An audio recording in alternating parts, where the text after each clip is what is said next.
But let's talk technicals. Let's talk about the market setup. And guess who's back with ET now? Kunal Botra. Welcome. Yeah, thank you so much, Aisha. Thank you so much, Sri Singh. Welcome, Kunal. Good to be back. Yeah? Yeah? Yeah. Studio feels always good. But Kunal, what's the market looking like? It's just been range bound in the last 1 month that you weren't around. Nothing really has changed in that sense. Yeah, Aisha, but you look at the last 6 months of context, income tax, cut, GST cut, GST reform. Then you look at, the ratings upgrade, India GDP. So too many fundamental parameters. But then on a normal scenario, if you close your eyes and if you look at these four big positives, you would have expected the Nifty to have, jumped up maybe 10, 15, 20% in that kind of setup. But it's a different market altogether. I think it's more liquidity driven, and we are looking at the markets being more at the brunt of FII selling. That's, I think, the bigger concern for the markets. 92% shorts from the FIIs on the index futures, and I think that's causing the concern for the markets.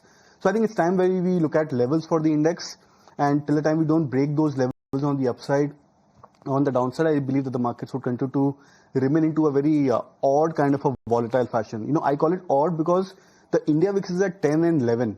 If the India VIX was at 16, 17, this would have been a natural volatility. Yeah. But this is not a natural volatility for the markets. So how do you trade an index which is so stuck in a range?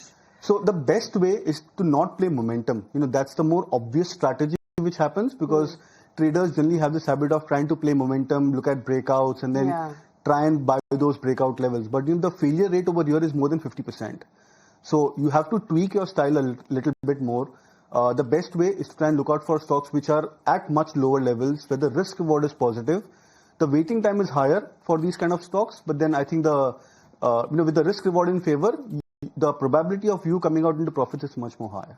Okay, so you're saying go bottom up. That's where you're safer right now. Yes. Okay, so what stocks would you recommend then?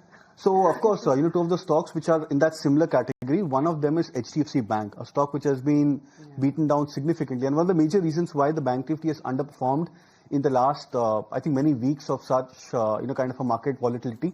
I think at 950, 960 levels, HDFC Bank looks to be extremely attractive. I would look out for a near-term target of at least 990, 994 for HDFC Bank, and stop loss could be kept at 941. And the second would be one Asian Paints, again a huge underperforming stock. The only thing which is actually coming out positive for Asian Paints is that relative strength. And over the last few days, where the markets have been extremely choppy, volatile, the stock has somehow just tried to stay aloof of the market volatility. That I believe could probably turn out to be positive for Asian Paints. So we would look out for an up move over the near term. Buy with a target of 2750 thereabouts, and stop loss could be kept at 2500. But Kunal, along with that, the expiries are now changed. How do you believe that this will impact the markets in a way? Because there's also been an adjustment with respect to the settlement on a temporary basis. Any impact that the markets will have because of that? Not on the market as such, but yeah, I think on the exchanges, what happens is if the expiry moves from Thursday to, say, Tuesday in this case for, the Nifty contracts, it's going to be a little bit beneficial for, one exchange and not the other.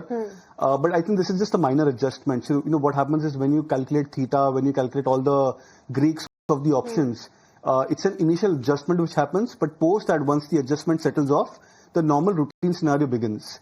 There are a lot of positives and negatives which we, try to discuss. That the expiry is preponed from Thursday to Tuesday.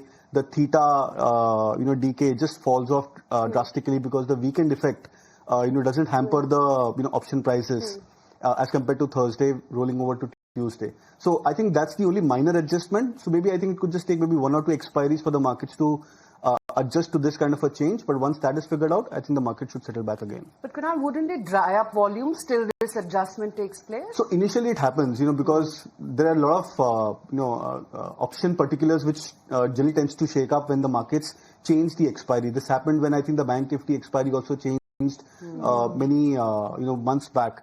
And, so it's a very minor adjustment, but once that tweak is settled out, I think the markets come back into routine. Okay, lots to ponder about.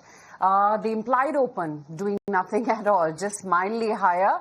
60 points up in the green at that 24,880 thereabout level. We'll take a very